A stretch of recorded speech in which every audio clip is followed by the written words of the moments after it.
अस्सलाम वालेकुम dear student, हाजिर है हम लोग क्लास 11 बायोलॉजी असेल लाइफ चैप्टर की एक और न्यू वीडियो के साथ। आज की इस वीडियो के अंदर हम जिस टॉपिक का जिक्र करने वाले हैं वो है हमारे पास क्लासिफिकेशन ऑफ द वायरसेस। हम लोग ये जिक्र कर रहे हैं कि वायरसेस को हमने किस तरह से कितने ग्रुप्स के अंदर रखा हुआ है।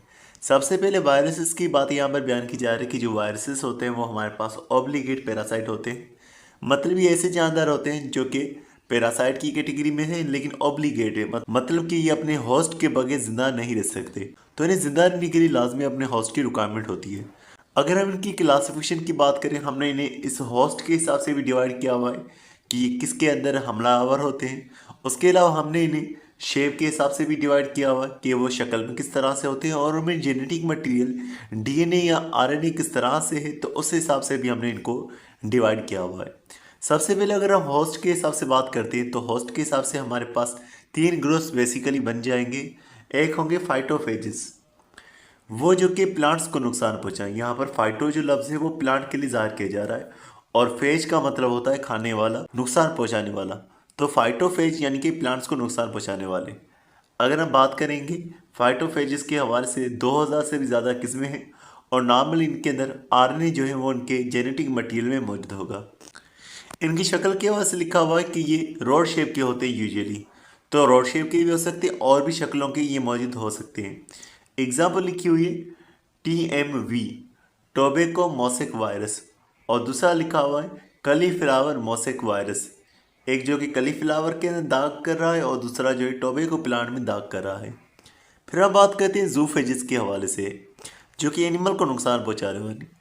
इनमें डीएनए भी इनके अंदर हो सकता है, इनमें आरएनए भी इनके अंदर मौजूद हो सकता है, और इनकी शक्ल के वजह से लिखा हुआ है कि आमतौर पर ये जो है स्फेरिकल शेप के होते हैं। हरगिज़ इसका मतलब ये नहीं होगा कि सारे के सारे स्फेरिकल शेप के होंगे, कुछ इनके अंदर रोड शेप के भी हो सकते हैं। अब अलग अलग इनकी किस्में जिक्र की जा रही है, जैसे कि है राइनो वायरसेस और कोविड-19 वायरसेस। ये राइनो वायरसेस जो है नज़ला ज़ुकाम जो है काज कर रहे होते हैं, और कोविड-19 से तो आप वाकिफ़ हैं, जिसने कोरोना की बीमारी जो है वो काज की थी। फिर हमारे पास है बैक्टीरियोफेज वायरसेस, वो वायरसेस जो बैक्टीरिया को नुकसान पहुंचाते हैं। इनके अंदर जो डीएनए मौजूद होता है वो डबल स्टैंडर्ड डीएनए मौजूद होगा, मतलब कि डीएनए के दो धागे होंगे। अब इनका स्ट्रक्चर जो है वो कॉम्प्लेक्स स्ट्रक्चर कहलवाता है, जिसके अंदर हेड और उसके अलावा टेल वगैरह जो है मौजूद हो सकती है। तो हेड और टेल उसके कांटे वगैरह मौजूद होंगे, इस तरह से आगे हम जिक्र करेंगे। एग्जाम्पल्स यहाँ पर बयान की जा रही टी फेजिस। टी फेजिस इनकी किस्में होती हैं कुछ, और दूसरे होते हैं लेमडा फेजिस। यहाँ इन्होंने एक्स फेजिस लिखा हुआ है, वैसे लेमडा की शक्ल इस तरह की होती है तो इन्होंने इसको एक्स समझ लिया। तो खैर लेमडा फेजिस और टी फेजिस जो है ये इनकी किस्मों में आ जाते हैं। अब हम बात करते हैं कि वायरस जो है वो शक्ल के हिसाब से, कैप्सिड के हिसाब से किस तरह से डिवाइड किए हुए हैं। तो कैप्सिड की शेप के हिसाब से अगर हम बात करें तो वायरस हेलिकल हो सकते हैं। हेलिकल यानी कि इस तरह से रोड लाइक ये मौजूद हो सकते हैं। उसके अलावा इसके अंदर जो रोड लाइक वायरस का एग्जाम्पल किया जा रहा है वो है TMV। एनिमल में भी कुछ वायरस जैसे रोड लाइक होते हैं, जैसे कि पोलियो वायरस जो है वो रोड लाइक होता है। पॉलीहेड्रॉन हो सकते हैं। पॉलीहेड्रॉन का मतलब कि उसके अंदर ट्राइंगल्स होंगे, 20 से ज़्यादा ट्राइंगल्स जो हैं वो मौजूद हो सकते हैं। तो एडिनो वायरसेस जो है इस तरह से हो गए। टेडबॉल शेप की कॉम्प्लेक्स वायरसेस जिसके अंदर हेड और टेल्स वगैरह मौजूद होंगे। बैक्टीरियोफेजेस जो है इस कैटेगरी के अंदर आ जाते हैं। फिर होते हैं हमारे पास इन्वेलप्ड वायरसेस। इन्वेलप्ड वायरसेस जिनके ऊपर एक लिपिड की लेयर मौजूद होगी, तो वो भी हमारे पास स्फेरिकल ही नज़र आते हैं। तो फ्लू वायरसेस जो है वो इसके अंदर आ जाएंगे। अब यहाँ से इन्होंने दोबारा से स्फेरिकल शेप के वायरस का जिक्र किया जा रहा है, और नाम लिखा हुआ है कलीफ्लावर मोसेक वायरस। हालांकि ये स्फेरिकल नहीं बल्कि पॉलीहेड्रन होता है, और नज़र हमें इस तरह से आता है जैसे कि स्फेरिकल हो। इसी तरह से अगर हम बात करेंगे सर्कुलर वायरसेस के हवाले से, ये इन्वेलप्ड वायरसेस है, और नॉर्मली इन्वेलप्ड वायरसेस जो है वो गोल शक्ल की होती है, तो HIV जो है उसमें आ जाएगा, तो हम इसको इन्वेलप्ड वायरस कह सकते हैं। और कम और कलीफ्लावर मोसेक वायरस को हम पॉलीहेड्रॉन में जो है काउंट कर सकते हैं इस तरह से। तो बेसिकली ये चार शेप ही हमारे पास होती हैं: हेलिकल, पॉलीहेड्रॉन, टेडपोल और इन्वेलप वायरसेस। अब हम वायरस की क्लासिफिकेशन का बात करते हैं कि उन्हें किस तरह से उनके जेनेटिक मटेरियल के हिसाब से डिवाइड किया हुआ है।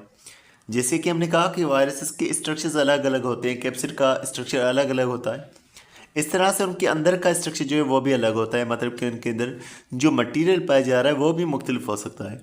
और ये क्लासिफिकेशन का जो काम किया गया है वो डेविड बेल्टीमोर की तरफ से किया गया है 1971 के अंदर। इन्होंने वायरसेस को 7 मुख्तलिफ ग्रुप्स के अंदर डिवाइड कर दिया ये वायरोलॉजिस्ट रह चुके हैं और इन्हें इस वजह से नोबेल प्राइज़ वगैरह जो है वो भी अपने काम के हिसाब से मिला हुआ है। अब मज़ीद लिखा हुआ है ये वाली बात, ये पूरा जो है गलत लिखा हुआ है।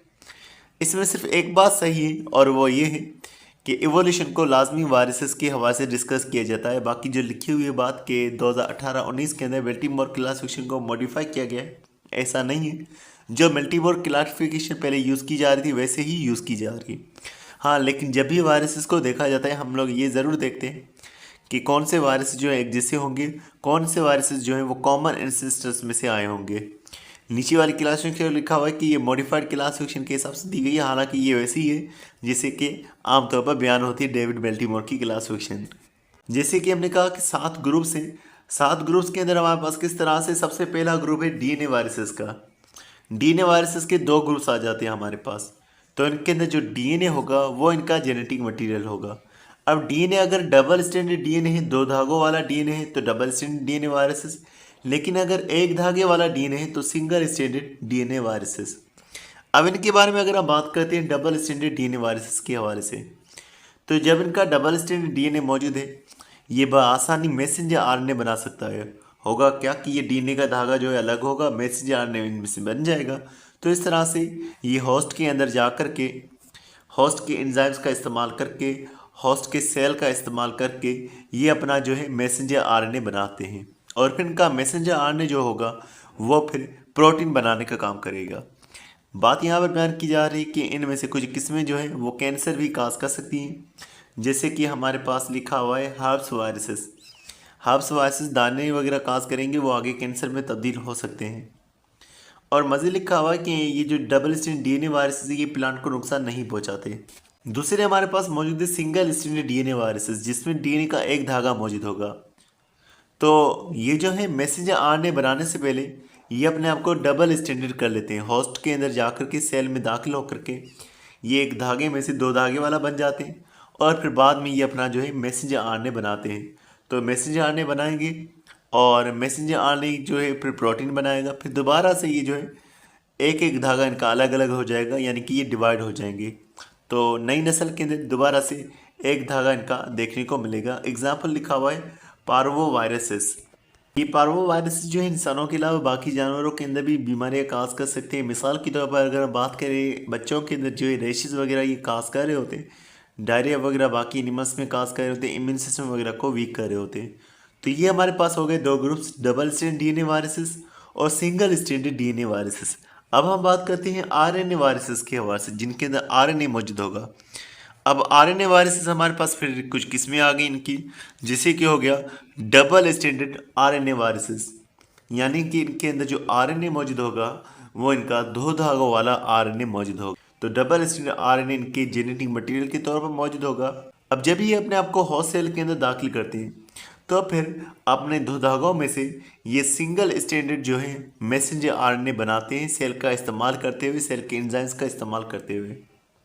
फिर इनका जो मैसेंजर आरएनए बनेगा, अब वो मैसेंजर आरएनए प्रोटीन को बना सकता है ट्रांसलेशन में, या फिर वो मैसेंजर आरएनए एक और धागा बना करके डबल स्टैंडर्ड बन जाएगा।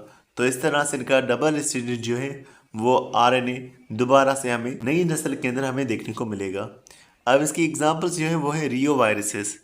अब ये रियो वायरसेस जो है इनकी एक किस्म होती है जिसे रोटा वायरस हम कह रहे होते हैं। रोटा वायरस जो है वो पेट वगैरह की बीमारियां जो है बच्चों में काज कर रहा होता है, इसकी वैक्सीनेशन भी होती है। अब अगर हम इनकी बात करें तो ये एक तो पेट के मसले काज कर रहे होते हैं इंटेस्टाइन के, और उसके अलावा ये रेस्पिरेटरी ट्रैक्ट के मसले जो है ये भी काज कर रहे होते हैं।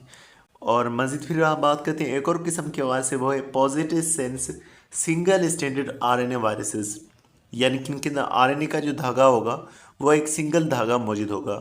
और उनको पॉजिटिव सेंस हम इसलिए कह रहे हैं कि इनका जो सिंगल धागा मौजूद है वो अकेला ही मैसेंजर आरएनए के तौर पर डायरेक्ट इस्तेमाल हो सकता है। मतलब कि इनको जो है मैसेंजर आरएनए बनाने की ज़रूरत नहीं होती, ये ट्रांसक्रिप्शन वगैरह नहीं करते। इसकी एग्जाम्पल के अंदर हमारे पास कोरोना वायरस आ गया, डेंगू वायरस हो गया, और हेपेटाइटिस सी का जो वायरस है वो इनके अंदर शामिल है। फिर हमारे पास एक और किस्म आती है जिसे negative sense single standard RNA viruses कहा जाता है। नेगेटिव सेंस का मतलब ये है कि जब ये होस्ट के अंदर दाखिल होंगे तब ये अपने आरएनए में से एक धागे में से एक और धागा बनाएंगे जो कि मैसेंजर आरएनए के तौर पर काम करेगा। तो फिर ये मैसेंजर आरएनए होस्ट के अंदर बनाते हैं, इसलिए इनको नेगेटिव सेंस आरएनए कहा जा रहा है, मतलब कि इनका धागा खुद से मैसेंजर आरएनए के तौर पर इस्तेमाल नहीं हो रहा। अब इसके अंदर किस्में हैं रेबडो वायरस, जो कि रेबीज़ की बीमारी काज कर जाता है, जिसके अंदर जो कुत्ता है वो पागल हो जाता है और इंसानों को काटने शुरू हो जाता है। और इसके अंदर एक और किस्म लिखी हुई है पैरामाइक्सो वायरसेस। पैरामाइक्सो वायरस जो है ये भी रेस्पिरेटरी ट्रैक्ट की प्रॉब्लम जो है ये काज कर रहे होते हैं। फिर हमारे पास एक और किस्म आती है जिसे रिवर्स ट्रांसक्रिप्टिंग वायरसेस कहा जाता है, यानी कि ऐसे वायरसेस जो ट्रांसक्रिप्शन का उलट करते हैं। ट्रांसक्रिप्शन एक ऐसा प्रोसेस होता है जिसके अंदर डीएनए में से आरएनए बनना होता है, लेकिन रिवर्स ट्रांसक्रिप्शन का मतलब ये होगा कि डीएनए में से आरएनए नहीं बनेगा, बल्कि आरएनए जो है उसमें से डीएनए बनेगा। तो रिवर्स ट्रांसक्रिप्शन का ये प्रोसेस करते हैं, ये डीएनए को आरएनए में से बना रहे होते हैं। इनके हमारे पास फिर दो ग्रुप्स, जैसे कि पहला ग्रुप हमारे पास मौजूद है सिंगल स्ट्रैंडेड आरएनए वायरसेस। ये एक धागे वाले आरएनए वायरसेस होते हैं, लेकिन ये बीच में डीएनए बनाते हैं। इनका आरएनए डीएनए को बीच में बनाएगा। इनके बारे में अगर हम बात करें, ये पॉजिटिव सेंस आरएनए होते हैं, यानी कि इनका आरएनए जो है वो मैसेंजर आरएनए के तौर पर काम कर सकता है, लेकिन इन्हें अपने आप को रेप्लिकेट करने के लिए प्रोटीन तो ये बना लेंगे, लेकिन अपने आप को बढ़ाने के लिए डीएनए की ज़रूरत पड़ती है। तो इसके अंदर एक एग्जाम्पल आती है HIV वायरस। HIV वायरस जब होस्ट सेल के अंदर दाखिल होता है, तो होस्ट सेल के अंदर दाखिल होकर के इनका जो आरएनए है ये अपना डीएनए बना लेगा, और उसके लिए ये एंजाइम इस्तेमाल करता है जिसे रिवर्स ट्रांसक्रिप्टेज एंजाइम कहा जाता है। ये एंजाइम इनके पास खुद से मौजूद होता है, तो अपना एक एंजाइम रिवर्स ट्रांसक्रिप्टेज का इस्तेमाल करते हुए ये होस्ट के अंदर जा कर के ये डीएनए बना लेंगे। फिर इनका जो डीएनए होगा वो होस्ट के डीएनए के साथ में जुड़ जाता है। इसे होस्ट के डीएनए के साथ जोड़ने के लिए जो एंजाइम रिक्वायर्ड होता है उसे इंटरगेज एंजाइम कहा जाता है। और उसके अलावा ये वहाँ पर ट्रांसक्रिप्शन का प्रोसेस जो है, प्रोटीन बनाने का प्रोसेस जो है वो भी कर सकते हैं। तो इन्हें दूसरा रेट्रो वायरसेस भी कहा जाता है।